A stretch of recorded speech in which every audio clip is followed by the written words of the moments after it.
টাকা আনতে গিয়ে নিখোঁজ ধান ব্যবসায়ী। পরিবার ও পুলিশ সূত্রে জানা গিয়েছে নিখোঁজ হওয়া ব্যক্তির নাম বিদ্যুৎ ওরফে সুনীল আড্ডি, বাড়ি আরশা ব্লকের শিরকাবাদ গ্রামে। এই ঘটনা প্রসঙ্গে নিখোঁজ হওয়া ব্যক্তির স্ত্রী আন্না আড্ডি জানান, তার স্বামী এলাকার এক ক্ষুদ্র ধান ব্যবসায়ী। এলাকায় ধান কেনাকাটা করতেন। 28শে মে 10টার সময় তিনি বাড়ি থেকে বার হয়ে যাওয়ার পূর্বে জানিয়েছিলেন, ধানের বকেয়া টাকা আনতে ঝালদা এলাকার ডুমা গ্রামের জগবন্ধু নামে এক ধান ব্যবসায়ীর কাছে যাচ্ছি। দুপুর 12টা পর্যন্ত তাকে ফোনে যোগাযোগ হলেও তারপর থেকে আর ফোনে যোগাযোগ হচ্ছে না। হয়েছিল বিষয়টা কি হয়েছিল আপনাদের? আমার স্বামী ধানের ব্যবসা করে, ছোট মোটো ধান ব্যবসা করে আমরা ঘর সংসার চলাই, ঠিক আছে। আর চাষির ধান তুলে নিয়ে ওই যে জগবন্ধু সাউকে আমরা দেওয়া হয়েছে, তার জন্য পয়সা কিছু ভাবলো যে কিছু নিয়ে আনে আর চাষিদিকে মেটাবো। সে 28 তারিখে ও যাওয়ার আগে একটি ভিডিও করলো যে আমি জগবন্ধুর কাছে গেছি, কিছু পয়সা আনবো আর চাষিদিকে মেটাবো। আমার ওর কল হয়েছে, তোমার একবার হলো 11টা দিয়ে, একবার লাস্ট কল হয়েছে 12টা 28 মিনিটে। তারপরে আমি আরেকবার লাগালি, তখন সুইচ অফ, আর কোনো যোগাযোগ হচ্ছে না। আচ্ছা, স্বামী কি ব্যবসায়ী ছিলেন? ছোট মোটো কোথায় লেনদেন করতেন আপনারা? ওই যে জগবন্ধু সাউ, আচ্ছা, উনি কোথাকার? উনি ওই ডেমো ঝালদা, আমি সঠিক ঠিকানাটা জানি না, তো ডেমো ঝালদা, ওর ফোন নম্বর সবই আছে। ওনাকে কল করলে উনি কি বলছেন? আমি প্রথম কল করেছি ওই 28 মে ওই 2:30 3টা দিকে, তো উনি বললেন না আমার কাছে আসেনি। তারপরে আমি 4টা 4:30 দিকে আরেকবার করলি, তখন ও বলছে কি যে আমার কাছে আসে নাই, আমাকে বারবার কি জন্য বিরক্ত করছো, আমাকে বিরক্ত করবে না এমনি। আপনার কি মনে হচ্ছে এটাতে? আমার মনে হচ্ছে যে ওকে কোনো ঘরে বন্দি করে রেখেছে। আচ্ছা, থানাতে ডায়েরি করেছেন?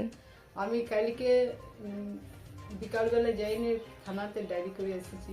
কি চাইছেন এখন? আমি চাইছি যে আমার স্বামীকে তাড়াতাড়ি বের করে আনতে। একটু চাই কেন, মানে ওর বিনা মানে গড়ে একটুকু ভালো লাগে। ছোট 3টা বাচ্চা আছে, সে ছোট। তবে গ্রামেরই দত্তপাড়ার এক চায়ের দোকানে শঙ্কর আড্ডি নামে এক ব্যক্তি তার ফোনে ভিডিও করে নিখোঁজ হওয়া বিদ্যুৎ আড্ডির বক্তব্য। তিনি বলে যান, তিনি ঝালদা যাচ্ছেন ধানের বকেয়া টাকা আনতে জগবন্ধুর কাছে। জগবন্ধু, ঠিক না, ওর কাছ থেকে মোটামুটি 12 থেকে 14 লাখ টাকা আমি পাবো, বুঝতে পারলি? তো তা মানে আমার ওর কাছে কাজটা আমার অসুবিধাটা ঠিক দেখতে পাচ্ছি না। আচ্ছা, তো দেখছি, চেষ্টা করি কি হয়, বুঝতে পারলি? তারপর তো ফিরে আসি বলবো আমি। হ্যাঁ, আচ্ছা, তুই কি তাহলে এখন যাচ্ছিস নাকি? কার পাশে যাচ্ছিস? জগবন্ধু জগবন্ধু কোন জায়গায়? ডিমো ডিমো। আচ্ছা, মানে ফোন করলে ফোন করি। কি হয়েছিল সেটা? প্রথমে আলু দোকান, বলছে তুমি কোথায় গেছিলিস? তো বললি আমি ভাগ্নি ঘর গেছিলি মানবাজার। তো 5 দিন লেট হয়ে গেলো আমার। আমি আসছি 27 তারিখে, মানে দুপুর 1টা 1:30 নাগাদ। হ্যাঁ, তারপরে আসার পর 27 তারিখ আসার পর তারপর দিন আমি 28 তারিখে দোকান খুলি। দোকান খোলার পর 10টা বাজে প্রায়, সকাল দোকান খোলার পর তারপর দেখছি যে ঘোড়া পৌঁছিল সুনীল। ও আসে চা খেতে, প্রায় দু তিনবার আসে দোকান। হ্যাঁ, তো চাটা দিলাম আমি দোকানের ভিতরে। চা দেওয়ার পরে চা দেওয়ার পর ঘুরে আমাকে বলছে আসুন না। বলি কী হলো বল। তখন আমি বললে আমাকে বলছে, তখন বলছে ভিডিওটা কর। বলি কিসের ভিডিও? না, বলছি আমি জগবন্ধুর পাশ যাব। বলি কোন জগবন্ধু? বলছি আমি যার সাথে বিজনেস করি, হ্যাঁ, ওর কাছে যাব, তো টাকা পয়সা পাবো। হ্যাঁ, তার জন্য আমি চাপে একটু ভোগ করছি, ঠিক আছে। তো তখন আমি ভাবার পরে বললি ভিডিও করবো। তো বলি ঘরে বলিস না? বলছি হ্যাঁ ঘরে বলেছি।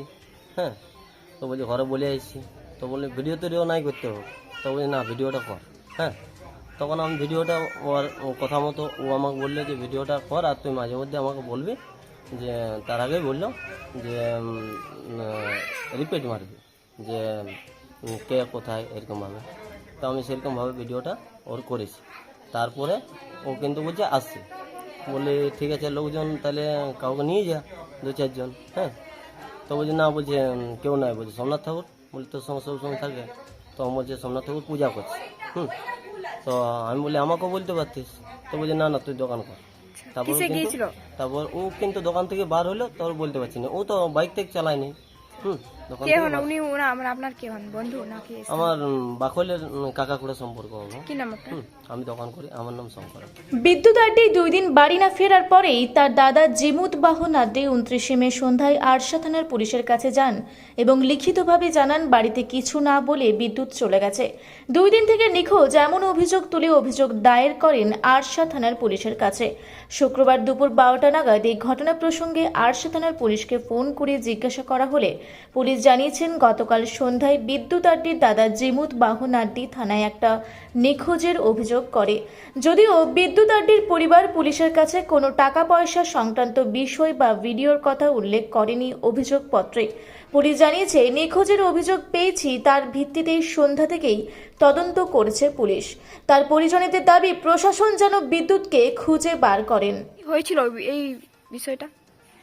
বিষয়টা মানে বলছে যে আমি পয়সা আনতে যাচ্ছি ওখানে, ওই জায়গাটার নাম তো আমি জানি না, ওরা পয়সা আনতে গেছে, তো ধানের ছোটো মোটো কারবার করে। তো আমি আর নিলে সাধু ভাই হয়, তো সেই আমি আসিছি, সেইটা শুনে আসিছি। তো ছোট ছোট বাচ্চা আছে, যেমন এটা প্রসাদ হয়ে বলছি আমি, যেমন খুঁজে বের করা দেওয়া হবে। কি নাম আপনার? আমার নাম সুভাষ দাস। তবে শুক্রবার দুপুর 12টা নাগাদ বিদ্যুৎ আড্ডির শিরকাবাদ গ্রামের বাদল সেন নামে তার এক বন্ধুকে ফোন করে জানান তিনি শিলিগুড়িতে আছেন। এমনটাই জানা যাচ্ছে তার পরিবার সূত্রে। তবে বিদ্যুৎ আড্ডির পরিবারের দেওয়া লিখিত অভিযোগপত্রে এবং বিদ্যুতের স্ত্রী আন্না আড্ডির সংবাদ মাধ্যমে দেওয়া বক্তব্যতে অমিল রয়েছে। তাহলে পুলিশের কাছে কি তথ্য গোপন রেখেছিল পরিবার? এই পুরো বিষয়টা নিয়েই ধোঁয়াশা রয়ে গেছে। আরশা থেকে আঁখে কুইটির রিপোর্ট, রূপসী বাংলা মিডিয়া। পুরুলিয়ায় পাত্রপাত্রী যোগাযোগের একমাত্র বিশ্বস্ত প্রতিষ্ঠান বিবাহ পরিচয়। আপনার মনের মতো জীবনসঙ্গী খুঁজতে আপনার পাশে রয়েছে বিবাহ পরিচয়। তাই আর দেরি না করে আজই যোগাযোগ করুন বিবাহ পরিচয় municipality commercial complex, 2nd floor, Chaibasa road, opposite PWD office, Purulia. Mobile নম্বর 9232440272 অথবা 8370970472।